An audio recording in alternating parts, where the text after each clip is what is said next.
Bonjour et bienvenue dans cette vidéo dans laquelle nous allons voir comment utiliser un rapporteur pour mesurer un angle. Nous allons donc utiliser un nouvel instrument de mesure qui s'appelle le rapporteur et nous allons le regarder de plus près avant de l'utiliser. Un rapporteur a une forme demi-circulaire, en tout cas sa partie graduée a une forme demi-circulaire. Et si nous avons un demi-cercle, nous avons quelque part un centre. Nous avons ici le centre du rapporteur qui est repéré sur ce rapporteur par l'intersection d'une ligne horizontale et d'une ligne verticale.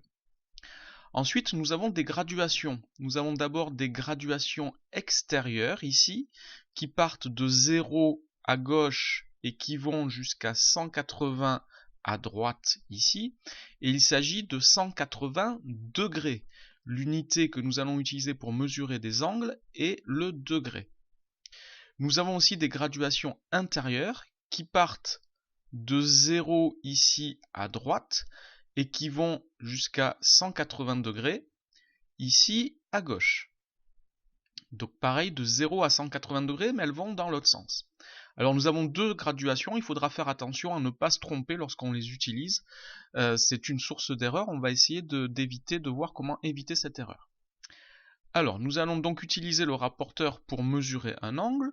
L'angle que voici s'appelle XAY ou YAX. Et avant de le mesurer, nous allons nous poser une question qui est: quelle est la nature de cet angle? Est-ce que c'est un angle aigu ou est-ce que c'est un angle obtus? Ici, je vois que c'est un angle aigu. Si j'ai un doute, je prends une équerre pour le comparer à l'angle droit.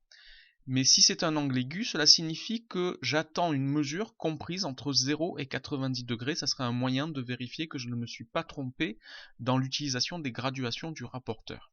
Alors nous allons maintenant placer le rapporteur et nous allons commencer par placer le centre du rapporteur sur le sommet de l'angle.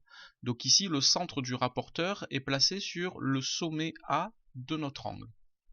Je vais ensuite positionner l'un des deux zéros du rapporteur sur l'un des deux côtés de l'angle. Alors moi je vais prendre le zéro extérieur ici et je le positionne sur le côté AY. J'ai un zéro qui est positionné. Et je vais maintenant lire la mesure de l'angle sur l'autre côté de l'angle. Et je ne me trompe pas de graduation, j'ai pris le 0 extérieur, donc je dois utiliser les graduations extérieures. Ici, je lis 54 degrés sur la graduation extérieure. Une petite remarque, si je me trompe et que j'utilise par erreur la graduation intérieure, je lis ici 126 degrés, ce qui n'est pas possible pour un angle aigu, puisque la mesure d'un angle aigu est comprise entre 0 et 90 degrés. Alors, j'ai donc un angle de 54 degrés, mais j'aurais pu positionner mon rapporteur en utilisant les graduations intérieures, et j'aurais pu positionner le 0 de la graduation intérieure sur le côté AX, et dans ce cas-là, je dois faire ma lecture sur les graduations intérieures, et je retrouve ici une mesure de 54 degrés. Voici pour cet angle, et la mesure de cet angle, nous allons mesurer un nouvel angle, l'angle RBS ici, et toujours pareil, je commence par me poser la question: quelle est la nature de cet angle? Ici, il s'agit d'un angle obtus, j'attends donc une mesure comprise entre 90 et 180 degrés. Je commence par placer mon rapporteur de telle sorte que le centre du rapporteur soit superposé avec le sommet de l'angle, comme ceci, et ensuite je fais tourner le rapporteur pour que l'un des deux zéros soit superposé sur un côté de l'angle. Ici j'ai pris le 0 extérieur qui est superposé avec un côté de l'angle.